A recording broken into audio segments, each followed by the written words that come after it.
சீரியல்களின் full எபிசோடுகளை Sun டிவியில் ஒளிபரப்பான உடனே எக்ஸ்க்ளூசிவாக சன் நெக்ஸ்டில் மட்டும் ஃப்ரீயா பாருங்கள்.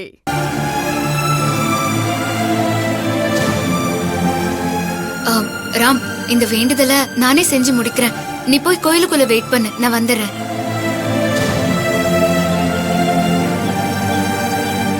ராம், போ ராம். உன்னால இத செய்ய முடியாதுன்னு எனக்கு தெரியும். நீ பெரிய இடத்து பையன், உன்னால யார்கிட்டயும் கை நீட்ட முடியாது. நான் ஆசிரமத்துல வளர்ந்தவ ராம். அங்க எங்களுக்கு போட்டுக்க துணி கூட சரியா கிடைக்காது. யாராவது பாவம் பார்த்து அவங்களோட பழைய துணிய கொண்டு வந்து கொடுத்தாங்கன்னா அதைத்தான் போட்டுப்போம். அப்புறம் பெரிய மனசுள்ளவங்க குடுக்கற காசுல தான் சாப்பிடுவோம். அதனால எனக்கு இது ஒன்னும் பெரிய விஷயம் இல்ல ராம். என்னால இந்த வேண்டுதல சாதாரணமா செஞ்சு முடிச்சிட முடியும். நீ போய் உள்ள இரு, நான் பாத்துக்கிறேன்.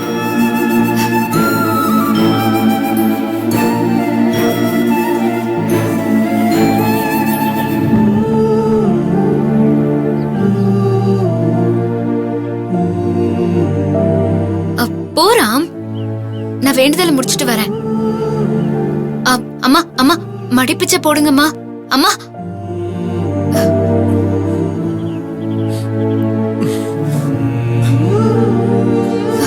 ராம், நீ என்ன பண்ணிட்டு இருக்க ராம்?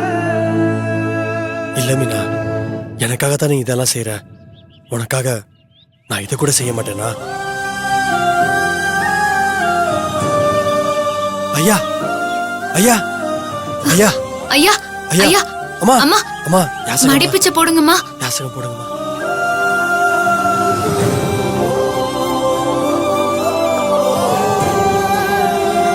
ஐயா, சொல்லுங்கம்மா. அங்க கேட்ல நின்னு யாசகம் கேட்டுட்டு இருக்காங்கல்ல, அவங்களுக்கு என்ன வேண்டுதல்? அவங்களோட கால நேரம் சரியில்லாம இருக்குமா, அது சரியாகிறதுக்காக வேண்டிக்கிறாங்க. முதல் நாள் வேண்டுதல சொன்னேன், அத பண்ணி முடிச்சிட்டாங்க. ரெண்டாவது நாள் வேண்டுதலா 501 ரூபாய் யாசகம் எடுக்க சொன்னேன். ஆனா இது வரைக்கும் யாரும் யாசகம் போடல. அவங்கள நினைச்சா பாவமா இருக்குமா. சரிங்க ஐயா. சரிம்மா.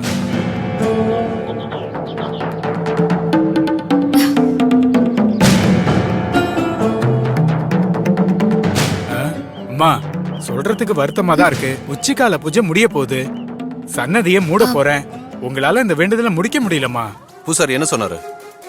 இன்னைக்கு உச்சிக்கால பூஜைக்குள்ள 501 ரூபாய் சேர்த்து உண்டியல்ல போடணுமா. அப்பாடா, நான் கூட இவங்க 2 பேரோட வேண்டுதலை எப்படிரா கெடுக்கலான்னு நினைச்சுக்கிட்டு இருந்தேன். அதுக்கு கடவுளே ஒரு நல்ல வழி காமிச்சிட்டாரு. ஐயா, அப்படியெல்லாம் சொல்லாதீங்க ஐயா. எங்களுக்கு இன்னும் ஒரு 5 நிமிஷம் டைம் கொடுங்க. நீங்களும் காலையில இருந்து யாசகம் கேட்டுட்டு இருக்கீங்க. உங்களால 10 ரூபா தான் சேர்க்க முடிஞ்சது. இன்னும் 5 நிமிஷத்துல எப்படிமா 501 ரூபா சேர்ப்பீங்க? நாம எதுவுமே செய்ய தேவையில்லை. இவங்களே அவங்க வேண்டுதல்ல கண்டிப்பா தோத்துருவாங்க. எப்படி? உச்சிக்கால பூஜைக்குள்ள 501 ரூபா சேர்க்கறது ரொம்ப கஷ்டம் தெரியுமா? ஐயா, எனக்கு அந்த அம்மன் மேல நம்பிக்கை இருக்குங்க ஐயா. என்ன அந்த அம்மன் கைவிட மாட்டா. அம்மா, இன்னும் 5 நிமிஷம் பார்த்துட்டு சன்னதியை மூடிடுறம்மா.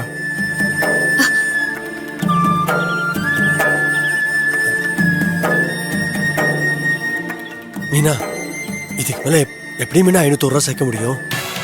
எப்படி முடியும்? இந்த கோயிலுக்கு எப்பயாச்சுதான் யாராவது வருவாங்க.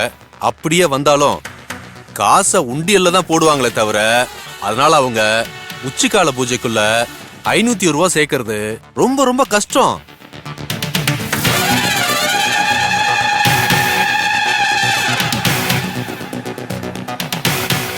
ஒருவேளை அவங்க சேர்த்துட்டாங்கன்னா அதுக்கு வாய்ப்பே இல்ல. அம்மா அம்மா அம்மா அம்மா, கொஞ்சம் தர்மம் பண்ணுங்கம்மா. அம்மா அம்மா, கொஞ்சம் யாசகம் பண்ணுங்கம்மா.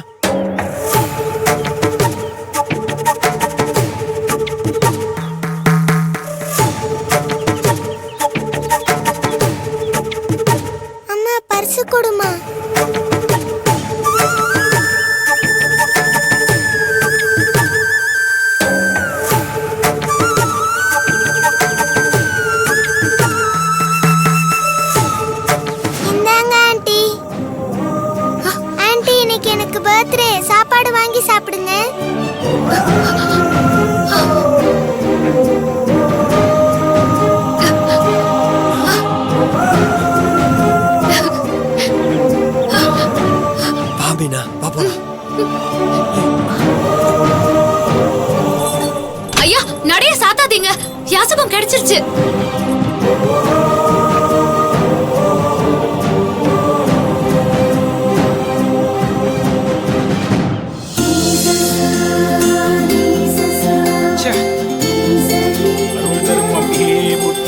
வரம் தரும் நாயகியே போற்றி, முக்கண் சுடர் பெருந்தே போற்றி, மீனாட்சி அம்பிகையே போற்றி, முழுஞான பொருளே போற்றி, பெரிய நாயகியே போற்றி, உண்மையிலாளே போற்றி, மாரியம்மனே போற்றி, ஓம் பசுபதி நாயகியே போற்றி, ஓம் கையல் நாயகியே போற்றி, ஓம் நீலாம்பிகையே போற்றி, ஓம் அருள் தரும் கடும்பாடி மாறி சிங்கமே போற்றி. அம்மா தாயே, குழந்தை ரூபத்துல வந்து என் வேண்டுதலை நிறைவேத்திட்ட. உனக்கு எப்படி நன்றி சொல்றதுன்னே தெரியல. தீபாரதனையை தொட்டு கும்பிடுங்க. ஆ